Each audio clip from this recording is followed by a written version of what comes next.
The courtroom was filled with whispers, the kind that carried both curiosity and disbelief. At the center of it all sat a young girl, no older than 12, her clothes worn and her shoes barely holding together. Her eyes, however, burned with a strange mix of innocence and determination. She stood before a paralyzed judge, a man known for his stern rulings and cold reputation. This was not an ordinary case. This was not an ordinary day. The girl's voice trembled as she spoke, but her words silenced the entire room. She looked straight at the judge and said, "Free my dad, and I'll heal you."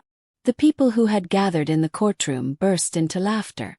Some shook their heads, thinking she was foolish. Others whispered cruel remarks, mocking her claim.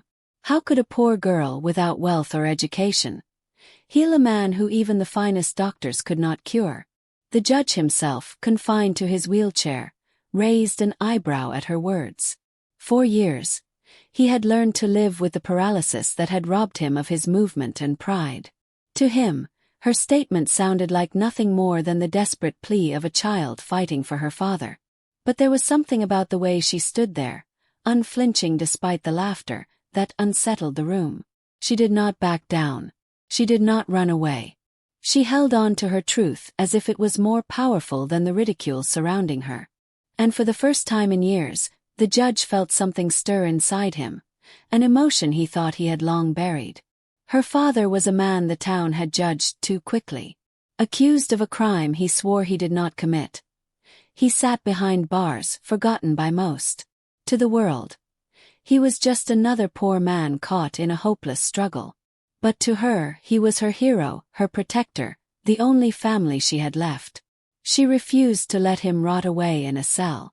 She believed in his innocence so deeply that she was willing to risk everything, even her dignity, to fight for him. The crowd's laughter echoed against the walls, but the girl did not flinch. Instead, she stepped closer to the judge's bench, her voice steady now. "You don't have to believe me today," she said softly. "But if you give me the chance, I will show you something no one else can." Her words carried weight, not because of proof, but because of the raw conviction in her tone. The judge stared at her, conflicted. Was this the reckless imagination of a desperate child, or could there be something more, something beyond logic, hidden in her words? The lawyers in the room exchanged smirks, convinced it was all a childish act. Yet deep inside, a seed of doubt began to grow, one that even the most logical minds couldn't easily dismiss. And so the laughter continued, but beneath it, questions began to rise. Who was this girl really? What power did she believe she held? Could she truly heal what no medicine could fix? The judge's silence weighed heavier than the mockery around them. As the room waited for his response, no one realized that this moment would change everything. Because sometimes, the smallest voices carry the greatest truth.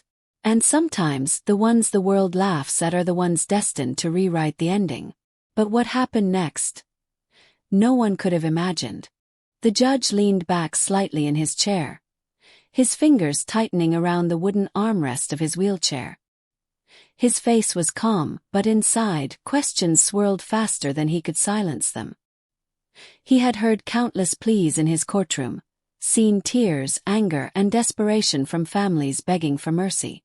Yet, this girl's words had unsettled him in a way nothing else had. They echoed in his mind. "Free my dad, and I'll heal you." Her name was Anna. Nobody in that courtroom really knew her, though most had seen her wandering the streets, carrying small bundles of bread she could barely afford, or helping her father whenever she could. To the wealthy, she was just another poor girl from the edge of town, invisible until she dared to step into the spotlight. But to her father, she was his only light in a world that had turned dark. Her father, Thomas, was once a factory worker, known for his strength and honesty. Life had not been kind to him. When the factory shut down, he searched for any work he could find, but opportunities were scarce. One night, a fire broke out in the warehouse where he had been working odd shifts. No one knew exactly how it started, but blame fell quickly. A witness claimed to have seen Thomas nearby, and just like that, he was branded guilty. The truth of that night was buried under assumptions and paperwork, and no one cared enough to dig deeper. For the town, the case was simple: another poor man caught in the wrong place at the wrong time. But for Anna it was different. She remembered that night vividly. She knew her father had been with her, helping patch her shoes by the dim glow of a candle. The fire had been miles away, and yet the police dragged him away as though the truth didn't matter. Since then, she had carried his innocence like a torch, determined to prove it, no matter who laughed at her. Now she stood in front of the one man who could change everything, the judge. But the irony wasn't lost on anyone. The judge himself was bound by his own chains.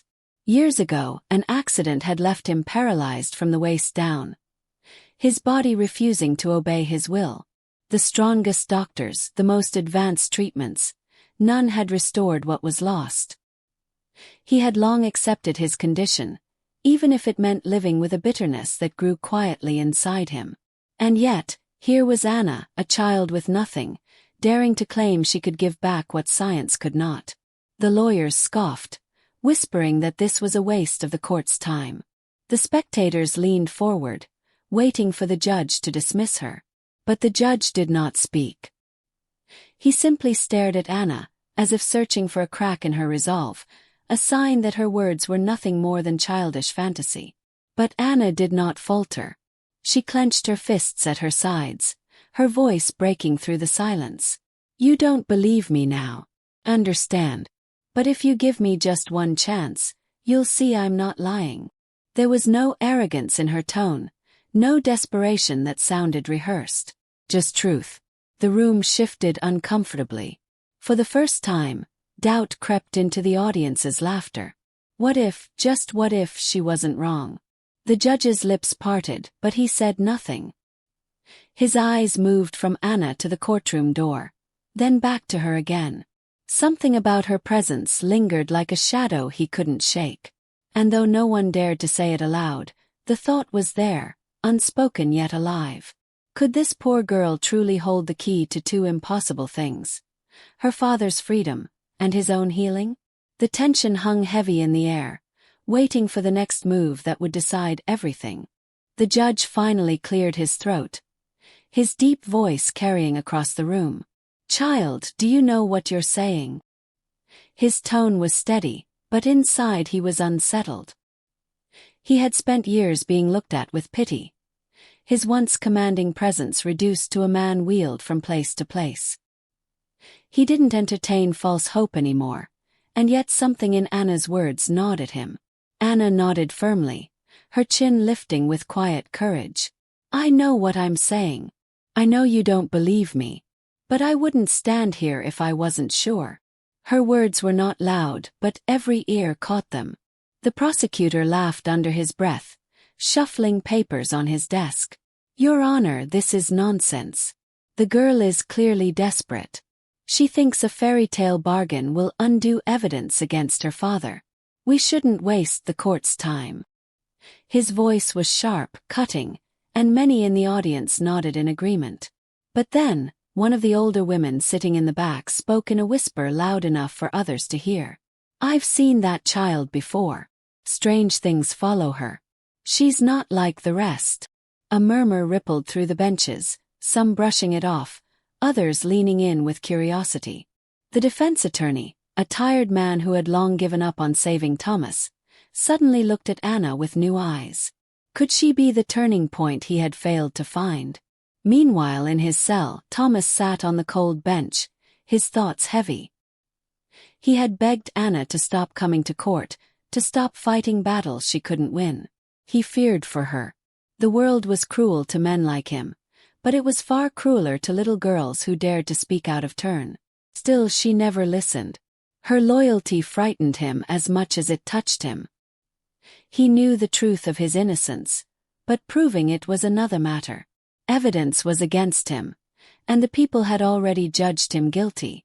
Back in the courtroom, the judge studied Anna carefully. He wondered if she was simply trying to buy time for her father. But the way she spoke, so sure, so unshaken, was unusual. He remembered countless frauds who promised miracles if only he would pay or believe, But Anna had nothing to gain except her father's freedom. And she had risked ridicule before an entire room to make her claim. That took more than desperation. Took faith.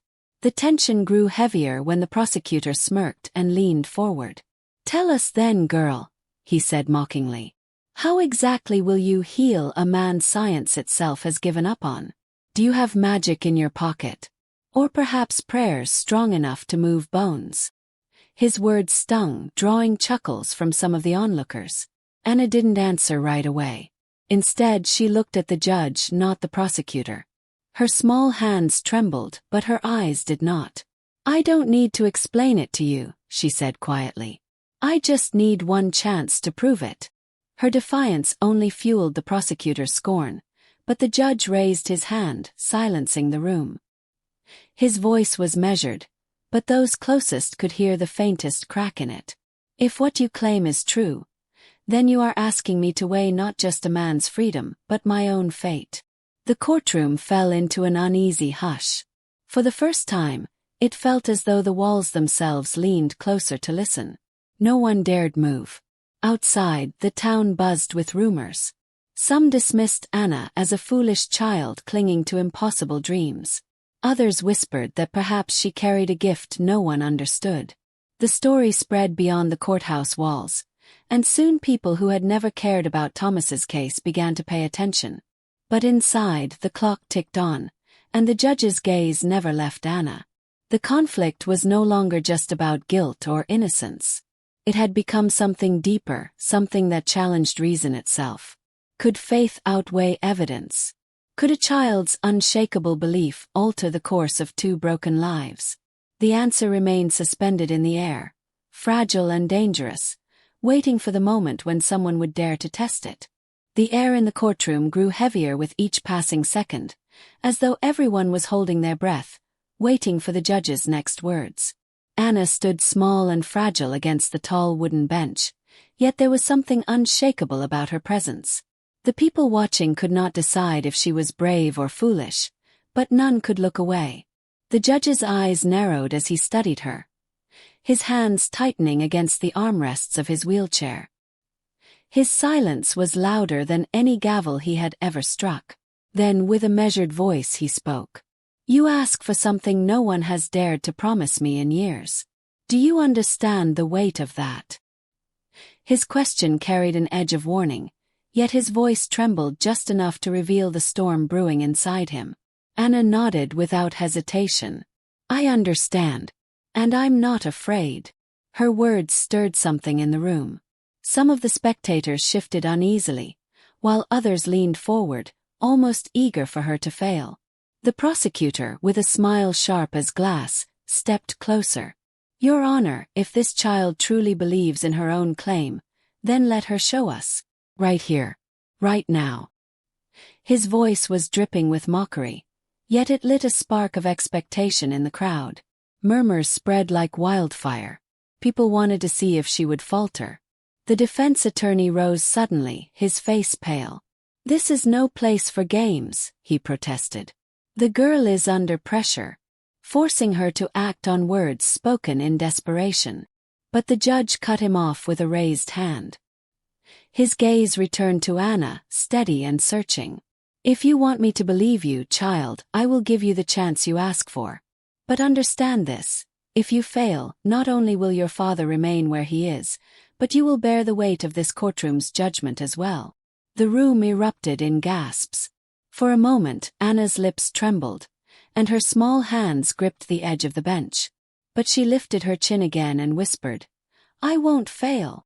Tension rippled through the hall as the judge gave a subtle nod.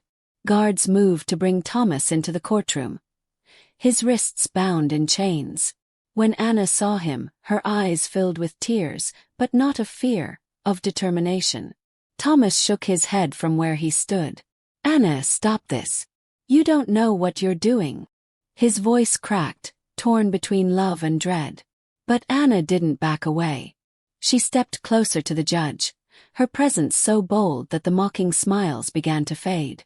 Even those who doubted her felt a strange pull in their chest, as if they were standing at the edge of something they could not explain. The judge shifted uncomfortably in his chair. His heart was racing, though he kept his face stern. Never in his career had he felt such a clash of worlds. Law, reason, evidence on one side, and the unshakable faith of a child on the other. He wanted to dismiss it all, to call it foolishness. And yet, for the first time in years, he felt the faintest flicker of something he thought he had lost forever. Hope. The prosecutor slammed his hand on the desk. Enough of this charade. We are not here for miracles. We are here for justice. His voice echoed, but it only heightened the suspense, feeding the growing anticipation. The judge ignored him. All eyes were on Anna now. She placed her small hand gently on the edge of his chair, her gaze steady, her voice soft yet certain. If you want proof, then watch. The courtroom fell into absolute silence. Even the sound of breathing seemed to vanish. Every soul present leaned forward, hearts pounding, waiting to see the impossible unfold, or shatter before their eyes. And in that suspended moment, where doubt and belief collided, the story reached the edge of its breaking point. Everything hung in the balance: her father's freedom, the judge's fate, and the fragile line between faith and reason. No one knew what would happen next. But everyone knew that when it did, nothing in that courtroom would ever be the same.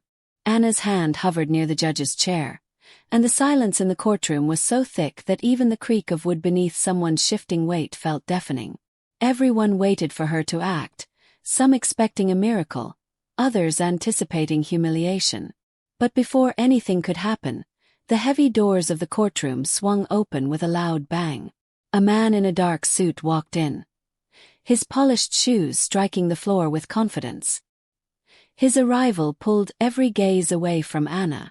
The prosecutor's smug grin faltered, the defense attorney's eyes widened, and even the judge straightened as much as his body allowed.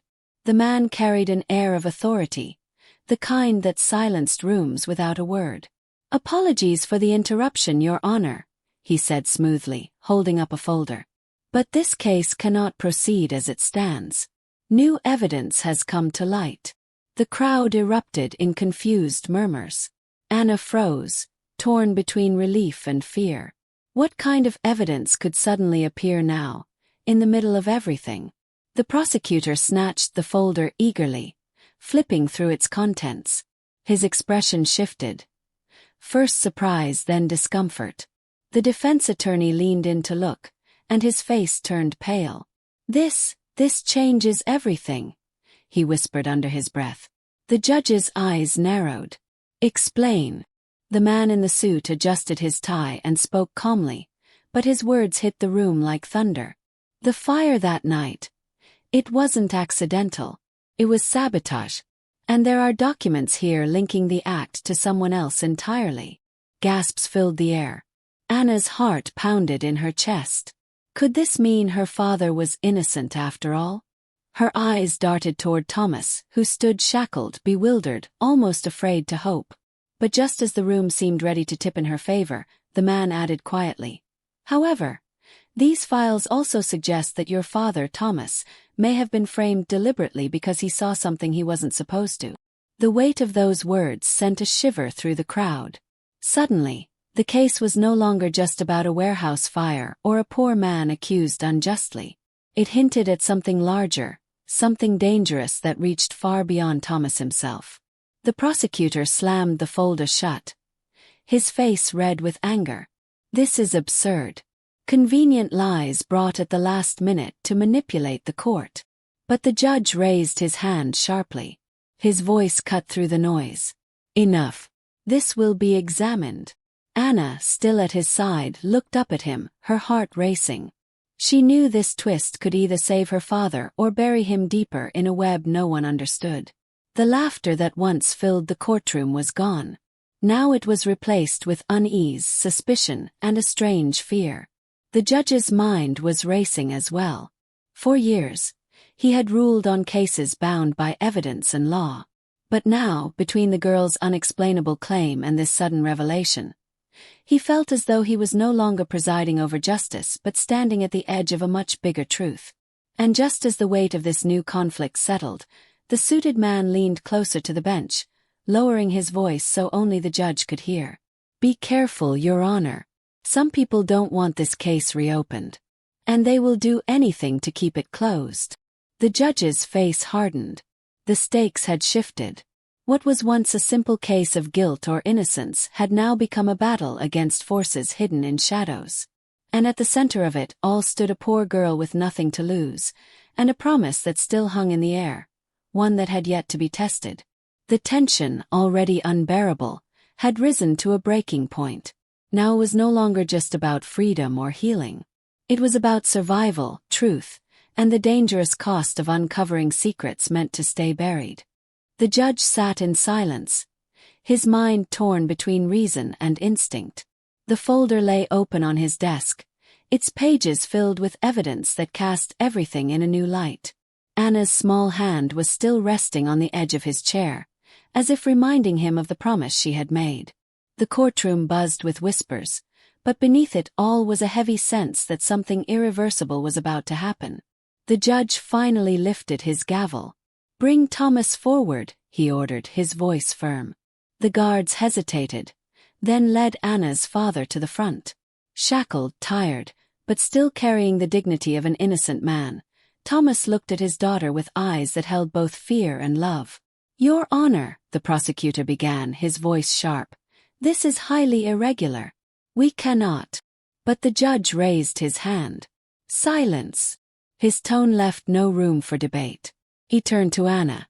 "You asked for a chance. Now is the time. Show me." The room froze.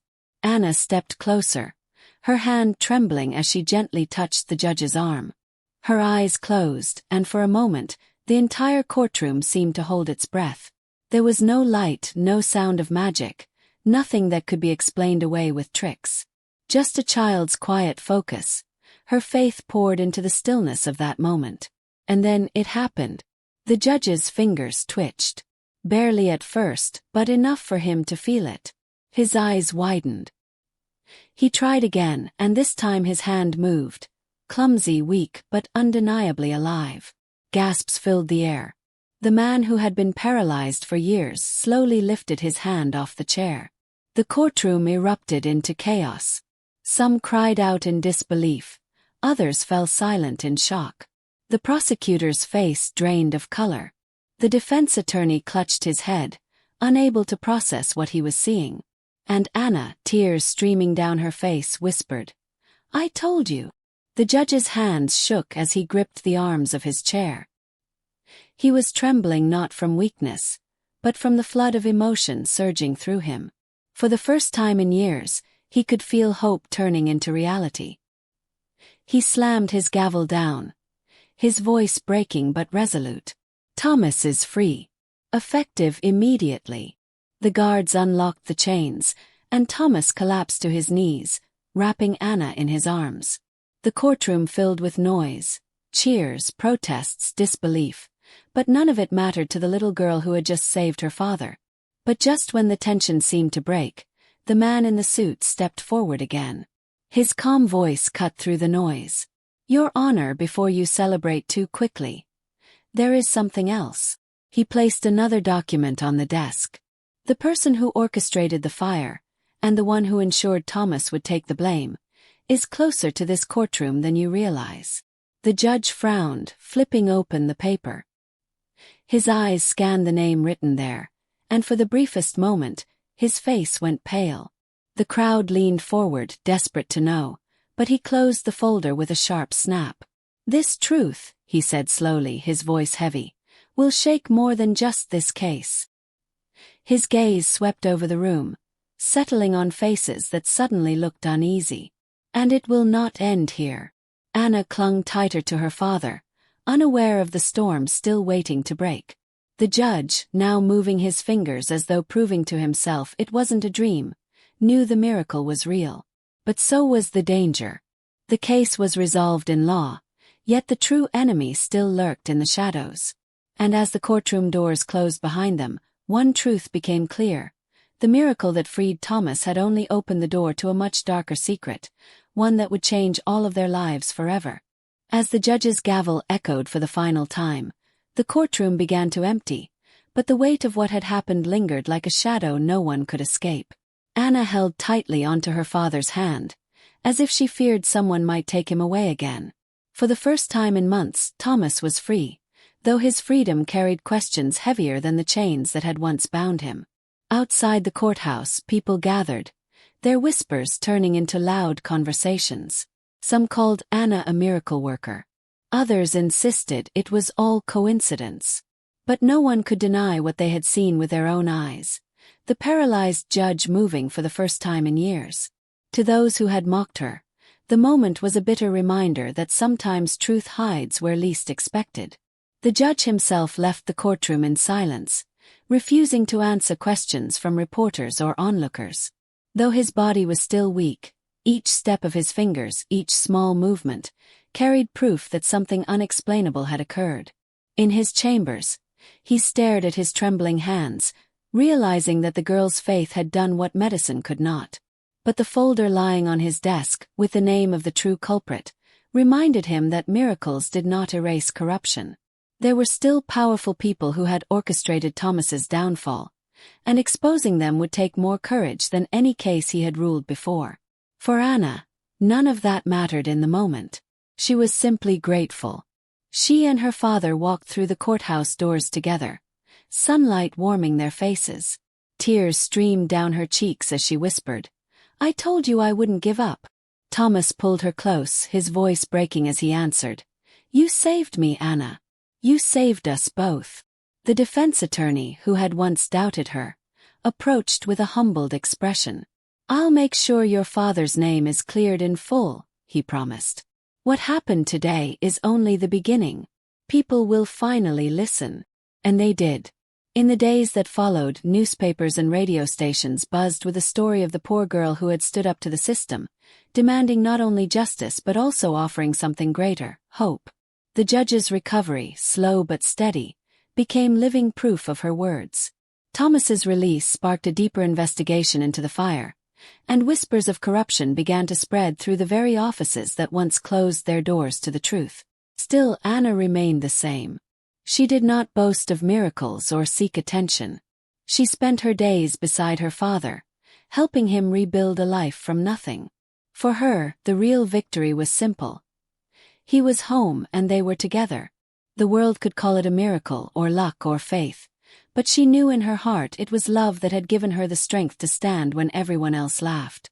The judge, now moving with a strength he never thought he'd feel again, carried a quiet gratitude for the girl who had reminded him of something he had long forgotten, that justice without compassion is hollow. He vowed that from that day forward, no voice, no matter how small, would be dismissed in his courtroom.